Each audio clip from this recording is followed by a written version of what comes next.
وما توفيقي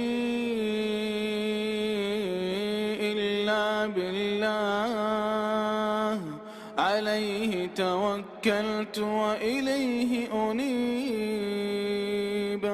السلام عليكم ورحمة الله وبركاته. الحمد لله رب العالمين والصلاة والسلام على أشرف الأنبياء والمرسلين وعلى آله وصحبه ومن تبعهم بإحسان إلى يوم الدين. أما بعد، اللهم علمنا ما ينفعنا وانفعنا بما علمتنا إنك أنت العليم الحكيم.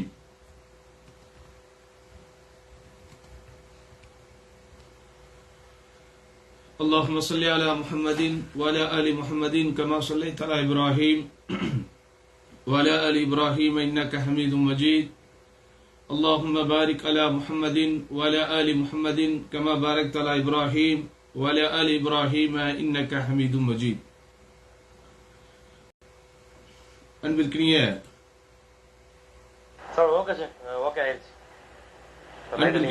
சகோதர சகோதரிகளே, எல்லாம் வல்ல அல்லாஹுவின் பேரருளால் பெரும் கிருபையினால் ரமதான் எனும் புண்ணியங்களின் பூக்காலம், வணக்கசாலிகளின் வசந்த காலம், அல்லாஹுவின் அருள் மழை, அல்லாஹுவினுடைய அருள் மழை என பொழிகிற அமல்களுக்கான ஒரு மாபெரும் ஊற்றுக்காலாக விளங்கக்கூடிய ஒரு புனித மாதம், புண்ணிய மாதம் நம்மை எதிர்நோக்கி காத்துக் கொண்டிருக்கிறது. அந்த மாதத்தை வரவேற்கும் விதத்தில் நம்முடைய உள்ளத்தையும் நம்முடைய எண்ணத்தையும் இந்த மாதத்தில் அல்லாஹ் சுப்ஹானஹு வ தஆலா பொழிய வைக்கிற அருள் எனும் மழையை அறுவடை செய்வதற்கு நம்மை தயார்படுத்திக் கொள்ளக்கூடிய ஒரு நல்ல எண்ணத்திலே, நல்ல நியத்திலே நமது ஜாக் தென்காசி மீடியாவின் சார்பாக நடைபெறுகிற இந்த நேரலை நிகழ்ச்சியில் நாம் அனைவரும் இப்போது பங்கு பெற்றிருக்கிறோம். என் அன்பார்ந்தவர்களே, ரமதான் என்கிற மாதம் நமக்கு புதிதல்ல. இந்த ரமதான் என்கிற மாதத்தில் நாம் வைக்கப் போகிற நோன்பும் நமக்கு புதிதல்ல. சற்றேறக்குரிய ஒரு 30-35 வயதை அடைந்த ஒரு இளைஞர் இங்கே இருக்கிறார் என்றால், அல்லது 20-25 வயதை அடைந்த இளைஞர் இருக்கிறார் என்றாலும், நினைவு தெரிந்து 15-20 ரமதான்களை அல்ஹம்துலில்லாஹ் அவர் கடந்து விட்டார். ரமதான் என்பது நமக்கு புதிதல்ல, ரமதானில் வைக்கக்கூடிய நோன்பும் நமக்கு புதிதல்ல. ஆனாலும் ஒவ்வொரு ரமதானும் வரும்போது ஒரு புதுமையை உணர்கிறோம், பார்த்தீர்களா? அதுதான் ரமதானுடைய மகத்துவம். நான் சொல்லுகிற வார்த்தை உங்களுக்கு புரியும் என்று கருதுகிறேன். நம் யாருக்குமே அல்ஹம்துலில்லாஹ் ரமதான் என்பது புதிதல்ல. புதிதாக இஸ்லாத்தை வந்தவர்களுக்கு, எது இந்த ஆண்டிலே புதிதாக இஸ்லாமை ஏற்றவர்களுக்கு இந்த ரமதான் கொஞ்சம் புதிய உணர்வை தரலாம். அல்லது இந்த வருடம் தான் முதலாக ஒரு சிறுபிள்ளை நோன்பு வைக்கப் போகிறது என்றால் அந்த சிறு குழந்தைக்கு இந்த ரமதான் ஒரு புதிய உணர்வை தரலாம். ஆனால் நம்மை போன்று பழக்கப்பட்ட எல்லோருக்குமே இந்த நோன்போ, இந்த நோன்பிலே நாம் தொழக்கூடிய இரவு தொழுகையோ, இந்த நோன்பிலே நாம் வைக்கக்கூடிய சஹரோ இஃப்தாரோ, இந்த ரமதானுடைய மாதமோ நிச்சயம் நமக்கு புதிதல்ல. ஆனாலும் ஒவ்வொரு வருடமும் இந்த ரமதான் வருவதற்கு முன்பு உள்ளத்திற்குள் ஒரு புத்துணர்வு வருகிறது. அதுதான் இந்த ரமதானுடைய மகத்துவம். அதுதான் அல்லாஹ் சுப்ஹானஹு வ தஆலா ஏற்படுத்துகின்ற இயல்பான இயற்கையான ஒரு ஆன்மீக உணர்வு. என் அன்பார்ந்த சகோதர சகோதரிகளே, அல்லாஹ் சுப்ஹானஹு வ தஆலா ரமதான் என்கிற இந்த மாதத்தை அருள்மறையாம் திருக்குர்ஆனை இறக்குவதற்கு தேர்ந்தெடுத்தார். ரமதான் என்கிற இந்த மாதத்தை தான் அல்லாஹ் சுப்ஹானஹு வ தஆலா இஸ்லாமிய மார்க்கத்தின் 50 கடமைகளில் ஒரு கடமையாக இருக்கிற கடமையான நோன்பை இந்த மாதத்திலே அல்லாஹ் விதித்தார். எந்த வணக்க வழிபாடாக இருந்தாலும் அல்லாஹ் சுப்ஹானஹு வ தஆலா பொதுவாக செய்யும்படிதான் ஏவுவான். தொழுகையா, தொழுகையை நிலைநாட்டுங்கள். ஜக்காத்தா, ஜக்காத்தை கொடுத்து வாருங்கள். ஹஜ்ஜா, அல்லாஹ்வுக்காக வேண்டி ஹஜ்ஜை நிறைவேற்றுங்கள் என்பன போன்ற வாசக அமைப்பு தான் வணக்க வழிபாடுகளை பற்றி அல்லாஹ் சுப்ஹானஹு வ தஆலா வழிகாட்டுகிற போது, கட்டளையிடுகிற போது இந்த வார்த்தைகளின் போக்குகள் தொனிக்கும். ஆனால் நோன்பு என்கிற, குறிப்பாக ரமதான் மாதத்திலே நாம் வைக்கிற இந்த கடமையான நோன்பை பற்றி மாத்திரம் அல்லாஹ் நமக்கு குறிப்பிடுகிற போது, குத்திப அலைக்குமுஸ் ஸியாமு கமா குத்திப அலல்லதீன மின் கப்லிக்கும் லஅல்லக்கும் தத்தகூன். இறை நம்பிக்கை கொண்டவர்களே, உங்களுக்கு முன்பிருந்தவர்கள் மீது கடமையாக்கப்பட்டதைப் போலவேதான் இந்த நோன்பு உங்கள் மீதும் கடமையாக்கப்பட்டிருக்கிறது. இதன் மூலம் நீங்கள் இறையச்சம் பெறலாம் என்று அல்லாஹ் சுப்ஹானஹு வ தஆலா திருக்குர்ஆனிலே குறிப்பிட்டு காட்டுகிறார். இப்படி நோன்பு என்கிற இந்த கடமை சாதாரணமான கடமை அல்ல. அதிக விடியற் காலையில் இருந்து சூரியன் மறைவு வரை, காலை முதல் மாலை வரை உண்ணாமல் பருகாமல் உடல் இச்சையை தணிக்காமல் ஒரு மிகப்பெரிய தியாகத்திற்கு நம்மை நாம் தயார்படுத்திக் கொள்கிறோம். அதுவும் ஒரு நாள் 2 நாள் அல்ல, தொடர்ச்சியாக ஒரு மாதம், 29 தினங்கள் 30 தினங்கள் தொடர்ச்சியாக ஒரு குறிப்பிட்ட மாற்றத்திற்கு நம்முடைய உடலை, நம்முடைய உள்ளத்தை, நம்முடைய எண்ணத்தை, நம்முடைய சிந்தனையை, நம்முடைய செயல்பாட்டை, நம்முடைய பழக்கத்தை, நம்முடைய வழக்கத்தை மாற்றுகிறோம் என்றால் அது சாதாரணமான ஒன்றல்ல. யோசித்து பாருங்கள், உலகத்தில் யாராவது அதிகாலை 3:30 மணிக்கு 4 மணிக்கு காலை உணவு எடுக்க முடியுமா? அந்த காலை உணவை எடுத்தவுடன் பச்சை தண்ணி கூட பல்லிலே படாமல் மாலை நேரம் 6 மணி வரை 6:30 மணி வரை காத்திருக்க முடியுமா? ஒரு நாள் வாழ்க்கையிலே செய்ய முடியும், அல்லது 2 தினங்கள் செய்ய முடியும். ஆனால் தொடர்ச்சியாக ஒரு மாதம் முழுவதும் இஸ்லாமிய பெருமக்கள் இந்த கடமைக்கு தங்களை பழக்கப்படுத்திக் கொள்கிறார்கள், பக்குவப்படுத்திக் கொள்கிறார்கள், வழக்கப்படுத்திக் கொள்கிறார்கள் என்றால் அது உண்மையிலேயே இறைவன் புறத்திலிருந்து வரக்கூடிய ஒரு மாபெரும் கருணையும் அருளும் தான். அதிலும் குறிப்பாக அரேபிய நாடுகளில் எல்லாம் மாஷா அல்லாஹ் இந்த ரமதானுடைய மாதம் வந்து விட்டால் வேலை நேரங்களிலே சிறப்பு சலுகையை தருவார்கள். கடைசி 10 நாட்களில் எல்லாம் கொஞ்சம் விடுமுறை கூட கிடைக்கும். ஆனால் இந்தியா போன்ற ஜனநாயக நாட்டிலே இது போன்ற சலுகைகளை நாம் எதிர்பார்ப்பது அரிது. இப்படிதானே? முஸ்லிம் மேனேஜ்மெண்ட்டுகளின் கீழ் இருக்கக்கூடிய சில நிறுவனங்களில் வேண்டுமானால் அவர்கள் சில சிறப்பு சலுகைகளை தரலாம். ஆனால் பெரும்பாலும் இந்தியா, இலங்கை போன்ற நாடுகளிலே, மதச்சார்பற்ற நாடுகளிலேயோ அல்லது வேறு ஏதேதோ மதச்சார்புள்ள நாடுகளிலேயோ முஸ்லிம்கள் வாழுகிற போது அவர்களுக்கு இந்த ரமதான் காலத்து சலுகைகள் எல்லாம் கிடைக்காது. மற்ற காலங்களில் எப்படி அவர்கள் வேலைக்கு போக வேண்டுமோ அதே போன்றுதான் இந்த மாதத்திலும் போக வேண்டும். படிக்கிற பிள்ளைகளாக இருந்தால், கல்லூரி பல்கலைக்கழகங்களுக்கு செல்லக்கூடியவர்களாக இருந்தால் மற்ற காலங்களில் எப்படி சொல்லுவார்களோ அதே போன்றுதான் இப்போதும் சொல்லுவார்கள். இப்படித்தானே? அப்ப எந்த சலுகைகளையும் எதிர்பார்க்காமல் இந்த உடலை, இந்த உள்ளத்தை, இந்த எண்ணத்தை, இந்த சிந்தனையை ஒரு நேர்த்தியாக பக்குவப்படுத்திக் கொள்கிறோம், வழக்கப்படுத்திக் கொள்கிறோம். அப்படியே நம்மை அந்த வணக்க வழிபாட்டிற்காக மாற்றிக் கொள்கிறோம். இறைவனுடைய அருளை பெற வேண்டும், இறைவனுடைய ஓப்பை பெற வேண்டும் என்கிற ஒரே நோக்கத்திற்காக உடலின் மெட்டபாலிசம் என்று சொல்லுகிறார்களே, மெட்டபாலிசம் என்றால் எப்படி நம்முடைய உடலை பக்குவப்படுத்தி வைத்திருக்கிறோமோ அந்த பக்குவத்திற்கு நேர் மாற்றமாக அதிகாலை உணவை, காலை உணவை பெரும்பாலும் 8 மணிக்கு எடுப்போம், மதிய உணவை பெரும்பாலும் 1 மணியிலிருந்து 2 மணிக்கு எடுப்போம். அவ்வப்போது கொஞ்சம் கொஞ்சம் நொறுக்கு தீனிகளை சாப்பிடுவோம். காலை 6 மணிக்கு சாயா குடிப்போம், மாலை கொஞ்சம் அசருக்கு பிறகு ஒரு டீ குடிப்போம். இப்படி உணவு, குடிபானம் என்கிற விஷயத்தில் நம்முடைய உடலை ஒரு எந்திரம் போல் பக்குவப்படுத்தி வைத்திருக்கிறோம். இப்படிதானா? ஆனால் அந்த பக்குவப்படுத்தப்பட்ட அனைத்து விஷயங்களுக்கும் இயற்பியல், வேதியியல் கூறுகள் என்றெல்லாம் எதையெல்லாம் சொல்லுகிறார்களோ அவைகள் எல்லாவற்றையும் முறியடித்து, அவைகள் எல்லாவற்றையும் ஓரக்கட்டி வைத்துவிட்டு, என் இறைவனுக்காகவே என்னுடைய உடல், என் இறைவனுக்காகவே எனது உள்ளம், என் இறைவனுக்காகவே எனது வாழ்க்கை, என் இறைவனுக்காகவே என் வணக்கம் என்பதை நமக்கே உணர்த்தக்கூடிய ஒரு அற்புதமான ஒரு வழிபாடுதான் இந்த நோன்பு. அதனால நண்பார்ந்தவர்களே, முதலில் இந்த நோன்பை பற்றி நான் எனக்கும் உங்களுக்கும் சொல்ல வருவது, இந்த மாதத்தை நாம் ரசிக்க வேண்டும் சகோதரர்களே. அதற்கு பிறகுதான் வணக்கம் என்கிற பேரில் இந்த மாதத்தை ருசிக்க வேண்டும். இப்படிதானா? பொதுவாகவே உணவு உண்டுதான் எதையும் ருசிப்போம், பருகி பார்த்துதான் எதையும் ருசிப்போம். ஆனால் நோன்பு என்கிற கடமை மாஷா அல்லாஹ் பட்டினி கிடந்து ருசிக்கிறோம். ஏனென்றால் அது ஈமானிய சுவை, ஹலாவத்துல் ஈமான். நபி ஸல்லல்லாஹு அலைஹி வஸல்லம் அவர்கள் சொன்னார்களா இல்லையா? ذاق حلاوة الإيمان. ஒருவன் ஈமானுடைய சுவையை உணர்ந்து கொண்டான். யார் அவன்? அல்லாஹுவை முதலில் நேசிப்பான். அல்லாஹுவையும் அல்லாஹ்வுடைய ரசூலையும் அந்த நேசிக்கக்கூடிய இடத்தில் முதல் தரத்திலே வைக்கும் போது, என் அன்பார்ந்தவர்களே, உண்டு பார்த்துத்தான் ரசிக்க வேண்டும் என்றல்ல, பட்டினி கிடந்து கூட ஒன்றை ருசிக்க முடியும். ஆதலால் என் அன்பார்ந்த சகோதர சகோதரிகள், இந்த வணக்கசாலிகளின் வசந்த காலத்திற்காக நம்மை தயார்படுத்திக் கொள்ள வேண்டும் என்கிற எண்ணம் கொண்டவர்கள் முதலில் இந்த மாதத்தை நாம் ரசிக்க வேண்டும். உலகம் முழுவதும் மாஷா அல்லாஹ் ஒரு சர்வதேச இஸ்லாமிய ஒரு சகோதரத்துவத்தை, சர்வதேச இஸ்லாமிய வழிபாட்டு முறையை நாம் உணர்ந்து கொள்ளக்கூடிய விதத்திலே எங்கு பார்த்தாலும் தீன் மனம் கமழக்கூடிய ஒரு அற்புதமான ஒரு மாதம் நம்மை எதிர்நோக்கி காத்துக் கொண்டிருக்கிறது. அதனால் இப்ப இந்த நோன்பை எப்படி நாம் வரவேற்பது, இந்த நோன்பை எப்படி நாம் வசந்த காலமாக மாற்றிக் கொள்வது? காலங்களில் வசந்தம் என்று வரும்போது அது கொஞ்சம் வித்தியாசமானது தானே? அப்படிதானா? அல்லாஹ் சுப்ஹானஹு வ தஆலா ஒவ்வொரு வருடத்தையும் 4 பருவங்களாக வைத்திருக்கிறான். மழை காலம் வைத்திருக்கிறான், வெயில் காலம் வைத்திருக்கிறான், இலையுதிர் காலம் வைத்திருக்கிறான், குளிர்காலம் வைத்திருக்கிறான், அதே போன்று வசந்த காலமும் வைத்திருக்கிறான். வசந்த காலத்திற்கென்று சில வித்தியாசங்கள் இருக்கிறது சகோதரர்களே. ஆம், வசந்த காலம் என்பது மாஷா அல்லாஹ் கொஞ்சம் பகல் பொழுது கொஞ்சம் கூடுதலாக இருக்கும், உற்சாகமாக உழைப்பதற்கு அது உத்வேகத்தை தரும். ஒரு குளிர், பயங்கரமான குளிரும் இல்லாமல் மிகப்பெரிய வெப்பமும் இல்லாமல் அந்த பருவநிலை அப்படியே ரம்மியமாக இருக்கும். ஆதலால் தான் அந்த வசந்த காலத்தில் மலர்கள் பூக்கள் அதிகம் மலருவதை பார்க்கலாம், கனிகள் அதிகம் கனிவதை பார்க்கலாம். எந்த அளவுக்கு என்றால் இறை தேடி, எப்படி இறை தேடி மைக்ரேட் செய்யக்கூடிய, மைக்ரேஷன் என்றால் புரிகிறதா, இடம்பெயர்ந்து செல்லக்கூடிய பறவைகள் வசந்த காலம் வரும்போது தங்களுடைய இடம் நோக்கி வருவதாக வரலாற்று ஆசிரியர்கள் சொல்கிறார்கள். இப்படி வசந்த காலத்திற்கென்று காலங்களிலே சில பருவ காலங்களிலே சில வித்தியாசங்கள் உண்டு, வேறுபாடுகள் உண்டு, மாறுபாடுகள் உண்டு, கூறுபாடுகள் உண்டு. அதே போன்றுதான் ஒரு இஸ்லாமியனை பொறுத்தவரை, ஒரு இறை நம்பிக்கையாளனை பொறுத்தவரை எப்போதும் அவன் அல்லாஹ்வை தொழுகிறான், எப்போதும் அவன் அல்லாஹ்வை வணங்குகிறான், எப்போதும் அவன் அல்லாஹ்வை நினைவு கூறுகிறான், எப்போதும் அவன் அல்லாஹ்வின் வேதத்தை ஓதுகிறான், எப்போதும் அவன் அல்லாஹ்வை பயப்படுகிறான், எப்போதும் அவன் அல்லாஹ்விடத்தில் இருப்பதை ஆதரவு வைக்கிறான், எப்போதும் அவன் அல்லாஹ்வினுடைய வேதையை நினைத்து பயப்படுகிறான், எப்போதும் அவனுடைய சிந்தனைகள் சொர்க்கத்தை நோக்கி ஓடிக்கொண்டிருக்கின்றன, உலாவிக் கொண்டிருக்கின்றன, எப்போதும் அவனுடைய எண்ணங்கள் நரகத்தை நினைத்து அஞ்சுகின்றன, பயப்படுகின்றன. ஆனாலும் ரமதான் என்று வரும்போது அவைகள் எல்லாவற்றிலும் கொஞ்சம் கூடுதல் கனப்பரிமாணம் ஒட்டி கொள்கிறது சகோதரர்களே.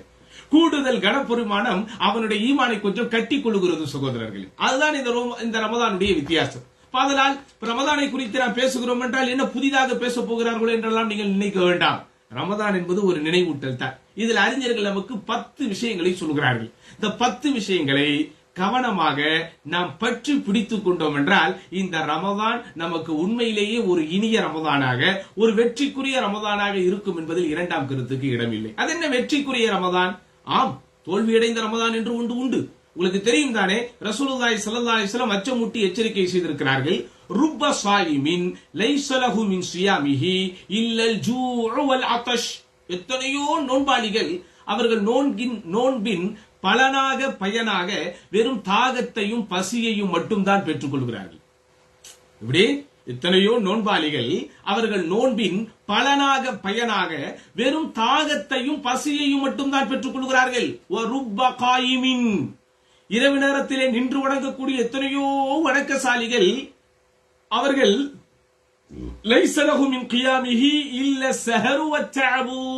அவர்கள் தங்களுடைய அந்த நின்று செய்த வணக்கத்தின் விளைவாக வெறுமனே களைப்பையும் தூக்கமின்மையும் தான் பெற்றுக் கொள்கிறார்கள். தூக்கமின்மை என்று இங்கே அல்லாஹ்வின் தூதர் சொன்னதற்கு பின்னால் ஒரு அர்த்தம் இருக்கிறது. உண்மையான இரவு தொழுகையினுடைய வரை விலக்கணமே அது நம்முடைய தூக்கத்தை தொலைக்கக்கூடிய விதத்திலே இருக்க வேண்டும். நாம் அவ்வளவு நேரம் எல்லாம் தொழுவதில்லை, அதிகபட்சம் 1 மணி நேரம் தொழுகிறோம், தவறல்ல, அல்ஹம்துலில்லாஹ். Something is better then nothing என்று ஆங்கிலத்திலே ஒரு பழமொழி சொல்வார்கள். எதுவுமே இல்லாததற்கு ஏதாவது இருப்பது நல்லதுதானே, அப்படிதானா? மற்ற நாட்களில் இரவு தொழுகை என்கிற ஒன்று இருக்கிறதா இல்லையா என்பது கூட நம்முடைய சமூகத்திற்கு தெரியாது. ரமதான் அல்லாத காலத்தில் வாழ்க்கையில் ஒரு நாளேனும் தஹஜ்ஜத்தை தொழுதிருப்போமா என்றால் அல்லாஹ் நாடியவர்களை தவிர யாருக்கும் அது முடிந்திருக்காது. சதா சர்வகாலம் தொழாமல் இரவெல்லாம் உறங்கிக் கொண்டே இருக்கிற ஒரு சமூகம், அல்லது இரவெல்லாம் உறங்கிக் கொண்டிருக்கிறானோ இல்லையோ வணக்க வழிபாட்டில் ஈடுபடாமல் தன்னுடைய நேரத்தை காலத்தை கழித்துக் கொண்டே இருக்கிற ஒருவன் ஒரு ரமதான் என்று வரும்போது இரவு நேரத்திலே நின்று தொழுகிறான் என்றால் அது பாராட்டக்கூடிய ஒன்றுதானே, அது மெச்சத்தக்க ஒன்றுதானே. ஆனால் நபி ஸல்லல்லாஹு அலைஹி வஸல்லம் சொல்கிறார்கள், எத்தனையோ இரவு நேரத்திலே நின்று தொழுபவர்களுடைய அந்த இரவு வணக்கத்தின் விளைவாக வெறுமனே களைப்பையும் தூக்கமின்மையும் மட்டும்தான் அவர்கள் பெறுகிறார்கள். அப்படியானால் என்ன அர்த்தம் என்று நீங்கள் நினைக்கிறீர்கள்? இந்த நோன்பின் பலனாக தக்குவா என்கிற இறையச்சத்தை உலகில் அடைவது, ரையான் என்கிற சொர்க்க வாசலை மறுமையில் அடைவது, இதுதான் நோன்பினுடைய ஆப்ஜெக்டிவ்ஸ், இதுதான் நோன்பினுடைய மோட்டோ, இதுதான் நோன்பினுடைய இலக்கு. ரமதான் என்கிற இந்த மாதத்தில் காலை முதல் மாலை வரை உண்ணாமல் பருகாமல் உடலிச்சையை தணிக்காமல் மிகப்பெரிய தியாகத்தையும் அர்ப்பணிப்பையும் செய்யக்கூடிய ஒரு முஸ்லிமுக்கு அல்லாஹ் இந்த துனியாவிலே வாழுகிற போது தக்குவா என்கிற இறையச்சத்தை அவன் அடைய வேண்டும். மறுமையில் போகும்போது ரையான் என்கிற சொர்க்க வாசலை அவன் பெற வேண்டும். இதுதான் நோன்பினுடைய நோக்கம், நோன்பினுடைய இலக்கு. ஆனால் நபிகள் நாயகம் ஸல்லல்லாஹு அலைஹி வஸல்லம் சொல்கிறார்கள், பல நோன்பாளிகளுக்கு இவைகள் எல்லாம் கிடைப்பதே இல்லையா? அவர்கள் வெறுமனே பசித்திருந்திருக்கிறார்கள், அவ்வளவுதான். வெறுமனே தாகத்தோடு இருந்திருக்கிறார்கள், அவ்வளவுதான். வெறுமனே களைப்போடு இருந்திருக்கிறார்கள், அவ்வளவுதான். வெறுமனே தூக்கத்தை தொலைத்திருந்திருக்கிறார்கள், அவ்வளவுதான். அப்ப நம்ம கவனமா இருக்கணுமா இல்லையா? அப்ப இந்த நோன்பினுடைய நோக்கத்தை பற்றி நோன்பு வருவதற்கு முன்பே இது போன்ற கூட்டங்கள் போடப்படுவதற்கும் இது போன்ற சொற்பொழிவுகள் நடைபெறுவதற்கும் உண்டான அடிப்படை காரணத்தை இஸ்லாமிய சமூகம் புரிந்து கொள்ள வேண்டும். மார்க்கம் என்பது நினைவூட்டல். நினைவூட்டப்பட்டுக் கொண்டே இருக்க வேண்டும். நினைவூட்டப்பட்டுக் கொண்டே இருக்கும் போதுதான் என்னுடைய சிறப்புகளை, என்னுடைய மகத்துவத்தை நான் பெற்றுக்கொண்டே இருக்க முடியும். அதனால் என் அன்பார்ந்த சகோதர சகோதரிகளே, தெளிவாக ஒன்றை புரிந்து கொள்ளுங்கள். ரமதான் மாதத்தில் 10 விஷயங்கள் இருப்பதாக அறிஞர்கள் சொல்லுகிறார்கள் என்று சொன்னேன் அல்லவா? அதனுடைய முதல் விஷயம் அஸ்ஸௌம், நோன்பு. நோன்பு என்றால் என்ன? இஸ்லாமிய மார்க்கத்தின் 50 தூண்களின் 4வது தூண். நோன்பு என்பதனுடைய அர்த்தமே அல்லாஹுக்காக வேண்டி உணவு, பானம் போன்ற விஷயங்களை எல்லாம் தவிர்த்து விட்டு அல்லாஹுக்காக வேண்டி தியாகத்திலே இருப்பது. இந்த நோன்பினுடைய பலனாக ரசூலுல்லாஹி ஸல்லல்லாஹு அலைஹி வஸல்லம் என்ன வாக்களித்தார்கள்? மன் ஸாம ரமதான ஈமானன் வஹ்திஸாபன் குஃபிர லஹு மா தகத்தம மின் ذنبஹி. யார் ஒருவர் இந்த ரமதானுடைய மாதத்தில் இறை நம்பிக்கையோடும் நன்மையை எதிர்பார்த்தும் நோன்பு வைக்கிறாரோ அவருக்கு முந்தைய பாவங்கள் மன்னிக்கப்படுகிறது. அப்ப நோன்பினுடைய அடிப்படை நோக்கமே நன்மையை எதிர்பார்த்தல் அப்படிங்கிற ஒரு கண்டிஷன், ஒரு ஷரத், ஒரு நிபந்தனை எங்கே இருக்க வேண்டும். எல்லாரும் நோன்பு வைக்கிறார்கள், நானும் நோன்பு வைக்கிறேன். எல்லோரும் சஹர் செய்கிறார்கள், நானும் சஹர் செய்கிறேன். எல்லோரும் இஃப்தார் செய்கிறார்கள், நானும் இஃப்தார் செய்கிறேன். இப்படியே நோன்பு போனால் அந்த நோன்புக்குண்டான முழுமையான பலனை பெற முடியுமா? நான் ஏன் சஹரையும் இஃப்தாரையும் மட்டுமே பிரத்யேகமாக குறிப்பிடுகிறேன் என்றால், கடந்த வருட நோன்பிலே நடந்த முக்கியமான ஒரு விஷயத்தை நினைவு கூறுங்கள் என்று சமூகத்தில் யாரிடத்தில் கேட்டாலும் சஹரையும் இஃப்தாரையும் தாண்டி ஏதாவது இந்த சிந்தனைக்குள் இருக்கிறதா நண்பார்ந்தவர்களே? காலையில சஹர் சாப்பிடுவோம், சாயங்காலமான இஃப்தார் சாப்பிடுவோம். காலையில கொஞ்சம் லைட்டா எடுப்போம், நைட்டானா கொஞ்சம் வெயிட்டா எடுப்போம். இப்படி சுத்தி சுத்தி சுத்தி சுத்தி சாப்பாட்டை பற்றி தான் நோன்பு காலம் போய் கொண்டிருக்கும். வாரத்திலே 2 நாள் சாதா கஞ்சி, வாரத்திலே 2 நாள் கறி கஞ்சி, வாரத்திலே 1 நாள் கைமா கஞ்சி, வாரத்திலே 1 நாள் காயல்பட்டனம் கஞ்சி, இப்படி கஞ்சிகளுடைய வகைகளை பற்றி பேசுவோம். இப்படித்தானே? வடைகளா? அல்லாஹு அக்பர். இந்திய நாட்டின் பிரதமரை போல ஏகப்பட்ட வடைகளை வைத்திருக்கிறோம். ஆமை வடை என்கிறார்கள், உளுந்த வடை என்கிறார்கள், ஓட்டை போட்ட வடை என்கிறார்கள், பெரிய வடை என்னென்னவோ சொல்லுகிறார்கள். இப்படி வடை, கஞ்சி, கறி, கைமா, இதிலேயே நம்முடைய சிந்தனைகள் முழுதும் போய்கொண்டே இருப்பதனால் ஒரு நோன்பு முடிந்து இன்னொரு நோன்பு வரும்போது இந்த சஹரையும் இஃப்தாரையும் தாண்டி எதுவுமே நம்முடைய நினைவுக்கு வருவதில்லை சகோதரர்கள். அதனால் இந்த நோன்பினுடைய பலனை, நோன்பினுடைய பயனை, நோன்பினுடைய வளத்தை, நோன்பினுடைய பலத்தை நாம் அடைய வேண்டும் என்றால் நன்மையை எதிர்பார்த்து நோன்பு இருக்க வேண்டும். அல்லாஹ்விடத்தில் நன்மையை எப்போதுமே நாம் எதிர்பார்த்து கொண்டிருக்க வேண்டும். அல்லாஹ் சுப்ஹானஹு வ தஆலா நோன்பு காலத்திலே பாவங்களை மன்னிப்பதற்காக தயாராக இருக்கிறான். ஒவ்வொரு நாள் இரவிலும் அல்லாஹ்வின் புறத்திலிருந்து அழைப்பு வருகிறது, யா பாகியல் கைர் அக்பில் வ யா பாகியஷ் ஷர் அக்ஸிர். நன்மையை விரும்புபவனே முன்னேறி வா, தீமையை விரும்புபவனே குறைத்துக்கொள், தவிர்த்துக்கொள் என்பன போன்ற அழைப்புகள் வந்து கொண்டே இருப்பதனால் அல்லாஹ் சுப்ஹானஹு வ தஆலா நோன்பு காலம் வரும்போது சொர்க்கத்தினுடைய வாசல்களை திறந்து வைக்கிறான், நரகத்தினுடைய வாசல்களை பூட்டி வைக்கிறான். மரதத்துல் ஜின்னி வ ஷயாத்தீன் என்கிற ஷைத்தான்களிலேயே அதிமோசமான அந்த வகையினர்களை எல்லாம் அல்லாஹ் விலங்கிட்டு சுல்சிலத்து ஷயாத்தீன், ஷைத்தான்களுக்கெல்லாம் விலங்கு போட்டு கட்டி போட்டு வைக்கிறான். ஏன்? ஒரு முஸ்லீம் ஒரு உண்மையான முஸ்லீமாக அவன் தன்னை முழுமைப்படுத்திக் கொள்வதற்கு, அவனுடைய இறை நம்பிக்கையை அவன் அதிகப்படுத்திக் கொள்வதற்கு, இறை நெருக்கத்தை அவன் அதிகப்படுத்திக் கொள்வதற்கு, அல்லாஹோடு அவனுக்கு இருக்கிற தொடர்பை அவன் ஆத்மார்த்தப்படுத்திக் கொள்வதற்கு அல்லாஹ் கொடுக்கிற இயல்பான வழிகள் என்பதை நம்ம என்ன செய்யணும்? புரிந்து கொள்ள வேண்டும். ஏனென்றால் ரசூலுல்லாஹி ஸல்லல்லாஹு அலைஹி வஸல்லம் அவர்கள் நோன்பினுடைய இலக்கணத்தை மேலும் நமக்கு விளக்கும் போது பசியை தாண்டி, தாகத்தை தாண்டி சில செய்திகள் இருப்பதாக சொல்லுகிறார்கள். அடிக்கடி நீங்கள் கேள்விப்பட்ட ஹதீஸ் தான், மல்லம் யதஅ கௌல ஸூரி வல் அமல பிஹி ஃபலைஸ லில்லாஹி ஹாஜத்துன் ஃபீ அன் யதஅ தஅமஹு வ ஷராபஹு.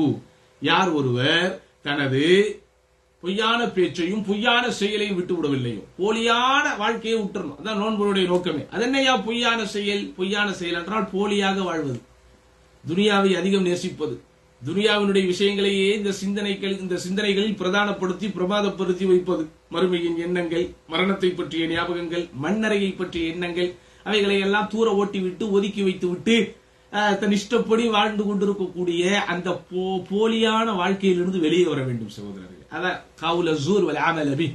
அப்ப யார் ஒருவர் பொய்யான பேச்சையும் பொய்யான செயலையும் விட்டு விடவில்லையோ அவன் அல்லாஹ்வுக்காக உணவையும் பானத்தையும் விடுவதனால் அல்லாஹ்வுக்கு எந்த தேவையும் இல்லை என்று அல்லாஹ்வுடைய தூதர் ஸல்லல்லாஹு அலைஹி வஸல்லம் எச்சரிக்கை செய்திருக்கிறார்கள். அப்ப முதலாவது ஸௌம். இரண்டாவது என்ன? கியாமு ரமதான் அவ் ஸலாத்து தராவீஹ். நோன்பு கால இரவு வணக்கம், இரவு தொழுகை அல்லது தராவீஹ் தொழுகை. இது ரொம்ப முக்கியம். அல்லாஹ் சுப்ஹானஹு வ தஆலா அவனுக்கு நெருக்கமான இறை நம்பிக்கையாளர்களுடைய அடையாளத்தை பற்றி சொல்லும்போது, வல்லதீன யபீதுன லிரப்பிஹிம் சுஜ்ஜதன் வ கியாமா. அவர்கள் தங்களது இறைவனுக்கு எப்போதும் சஜிதா செய்தவர்களாகவும் நின்று வணங்கியவர்களாகவும் இரவை கழிப்பார்கள் என்கிறான் அல்லாஹ். அப்போ அந்த இரவு தொழுகை என்பது அல்லாஹுக்கு மிக விருப்பமானது, அல்லாஹுக்கு மிக பிடித்தமானது. அதை குறைந்தபட்சம் ரமதானிலாவது முழுமையாக நம்ம என்ன செய்யணும், அழகாக செய்ய வேண்டும். சரியா? இந்த ரமதான் மாதத்திலே இரவு தொழுகை என்பது நாம் உற்சாகமாக அல்லாஹுக்காக நின்று வணங்குகிறோமா இல்லையா என்பதை நமக்கே உணர்த்தக்கூடியது. நீங்கள் பள்ளிகளிலே பார்க்கலாம், இன்றைக்கு ரமதானுடைய இரவு தொழுகைகள் எல்லாம் கேளிக்கைகளாக ஆகிக்கொண்டிருக்கிறது. 8 ரக்காத் தொழுவது சுன்னத், சரிதான், மாற்று கருத்தே கிடையாது. ஆனா அந்த 8 ரக்காத் தொழுவதிலே எவ்வளவு பேர் சோம்பேறிகளாக இருக்கிறார்கள். முதல் ஓரிரு நாள் ஒழுங்காக தொழுவார்கள், அதற்கு பிறகு அப்படியே ஒரு சோம்பேறித்தனம் வந்துவிடும். இடையிடையே அப்படி 4 ரக்காத் தொழுவது, 2 ரக்காத் தொழுவது, லேட்டாக வருவது, சீக்கிரமாக வந்தால் கூட தொழுகையிலே சேர்ந்து கொள்ளாமல் இப்படி ஓரமாக எங்காவது நிற்பது, உட்காருவது, 2 ரக்காத்து தொழுது விட்டு உடனே ஒது செய்ய போகிறேன் என்கிற பேரிலே அப்படியே கழிவறைக்கு போய் ஒரு 10-15 நிமிடம் ஓட்டி விட்டு பின்னாடி வருவது. கொஞ்சம் இமாம் பெரிய சூறாவை ஓதிவிட்டால் அவர் மனப்பாடம் செய்யறத அவருக்கு டெக்னிக்கலாக ரிவைஸ் பண்ணுவதற்குண்டான ஒரே சான்ஸ், ஒரே வாய்ப்பு இந்த ரமதானுடைய மாசம் தான். அப்போ கொஞ்சம் ஒரு ஆர்வத்திலே கூட ஓதிவிட்டால் அவரை கூப்பிட்டு அப்படி அதட்டுவது அல்லது கண்டிப்பது அல்லது அவரிடத்திலே வேண்டுகோள் வைப்பது. தொழுக ஆரம்பிப்பதற்கு முன்னமே முதல் சஃபிலே நின்று கொண்டிருக்கிற சில பேரை நீங்கள் பார்க்கலாம், இமாம் அல்லாஹ் அக்பர் என்று தக்பீர் கட்டுவதற்கு முன்னாடி இப்படிம்பாங்க. அப்படின்னா ஹஸ்ரத் ஷார்ட்டா ஓதுங்க, கொஞ்சமா ஓதுங்க. தனியா கூப்பிட்டு அவருக்கு நிறைய கண்டென்ட் கொடுப்பது.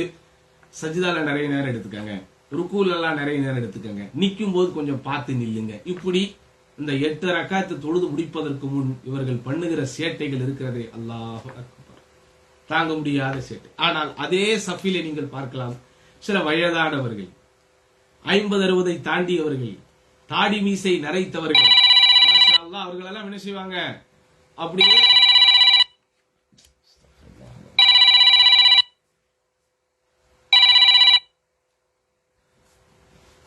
அவர்கள் எல்லாம் தங்களுடைய அந்த தொழுகையில என்ன செய்வாங்க, ரொம்ப நேர்த்தியாகவும் ரொம்ப ஈடுபாட்டுடன் இருப்பதை பார்க்கலாம். அப்ப நம்ம என்ன செய்யணும், மாஷா அல்லாஹ், அந்த இரவு தொழுகையில ரொம்ப கவனமா இருக்கணும். இது 2வது. 3வது என்ன, கிராஅத்துல் குர்ஆன், குர்ஆனை ஓதுவது. சகோதரர்களே, குர்ஆன் ஓதுவதுதான் அமல்களிலேயே ரொம்ப ஒரு அற்புதமான அமல். இந்த ரமதானுடைய மாதத்தில் நாம் செய்யக்கூடிய அமல்களில் மிக மிக அற்புதமானது. நபி ஸல்லல்லாஹு அலைஹி வஸல்லம் தொடர்ச்சியாக செய்து கொண்டிருந்தது. ரமதான் என்று வந்து விட்டாலே அது வரைக்கும் அவர்களுக்கு அருளப்பட்ட குர்ஆனுடைய வசனங்களை ஜிப்ரீல் அலைஹிஸ்ஸலாத்து வஸலாம் அவர்களிடத்தில் ரசூலுல்லாஹ் தொடர்ச்சியாக ஓதி காட்டி ரிவைஸ் பண்ணுவார்கள். எந்த ஆண்டிலே அவர்கள் மரணித்தார்களோ அந்த ஆண்டு 2 முறை செய்ததாகவெல்லாம் புகாரிலே வருகிறது. அப்போ நம்ம என்ன செய்யணும், அதிகமாக குர்ஆன் ஓதிக்கொண்டே இருக்க வேண்டும். அப்ப இது 3வது விஷயம். 4வது என்ன, சதகா, தான தர்மம் செய்வது ரொம்ப முக்கியம். ரமதானுடைய மாதத்தில் நபி ஸல்லல்லாஹு அலைஹி வஸல்லம் அவர்கள் செய்த அமல்களை பற்றி பிரத்யேகமாக வருவது என்ன, வேகமாக வீசுகிற புயல் காற்றை விட அதிவேகமாக அல்லாஹ்வுடைய தூதர் ஸல்லல்லாஹு அலைஹி வஸல்லம் தர்மம் செய்வார்கள். அப்ப ரமதானுடைய மாதத்திலே தர்மம் செய்யக்கூடிய பழக்கத்தை நாம் அதிகப்படுத்திக் கொள்ள வேண்டும். எல்லா காலங்களிலும் நம்ம தர்மம் செய்யணும். எல்லா காலங்களிலுமே ஈகை குணம் நம்மிடத்திலே இயல்பாக ஒட்டி இருக்க வேண்டும்.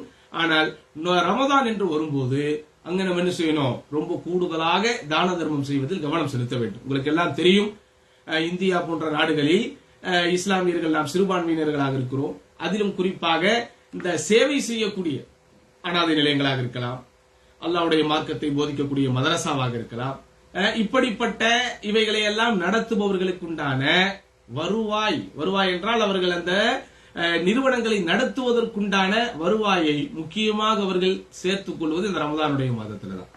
அதனால நம்ம என்ன செய்யணும், இந்த ரமதானுடைய மாதத்துல அவர்கள் எல்லாரையும் நம்ம மனசுல வைக்கணும். சரியா? அல்லாஹ்வுடைய பாதையில், அல்லாஹ்வுக்காக, குர்ஆன் சுன்னா வழியில், குர்ஆன் சுன்னா ஒளியில் இது போன்ற பணிகளை செய்பவர்களுக்கு நம்ம என்ன செய்யணும், அள்ளி அள்ளி கொடுக்கும். அவர்களுக்கு வெளியே ஏகப்பட்ட நெருக்கடிகள் இருக்கிறது. பொருளாதார நெருக்கடியும் சேர்ந்து வரும்போது இதை நடத்துவதற்கு அவர்கள் தயாரில்லை என்று விட்டு போய்விட்டால் ஒட்டுமொத்த சமூகமும் குற்றவாளியாக ஆகிவிடும். அப்போ எப்பவுமே நம்ம அவர்களுக்கு உதவி செய்ய வேண்டும். குறிப்பாக ரமதான் என்று வந்து விட்டால் கொஞ்சம் கூடுதல் கவனம் செலுத்த வேண்டும். அப்போ தர்மம் என்பது 4வது இடத்திலே இருக்கிறது.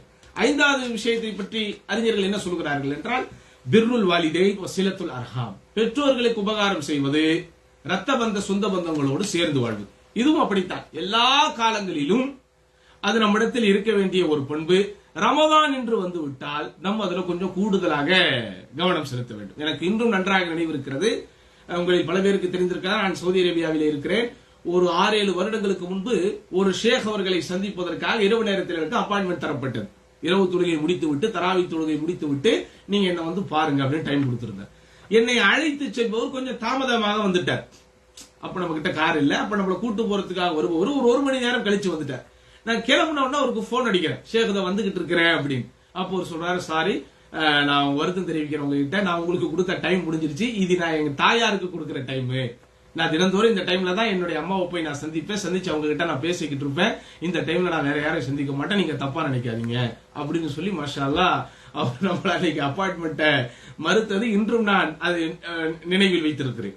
அப்போ மாஷா அல்லாஹ் அந்த பெற்றோர்களை பேணுவது, அவர்களுக்கு கொஞ்சம் நம்ம நேரம் கொடுப்பது, அவர்களோடு நாம் பேசுவது, அவர்களுடைய பேச்சை கேட்பது, அது எப்போதும் நம்மிடத்திலே இருக்க வேண்டிய ஒரு பண்பு.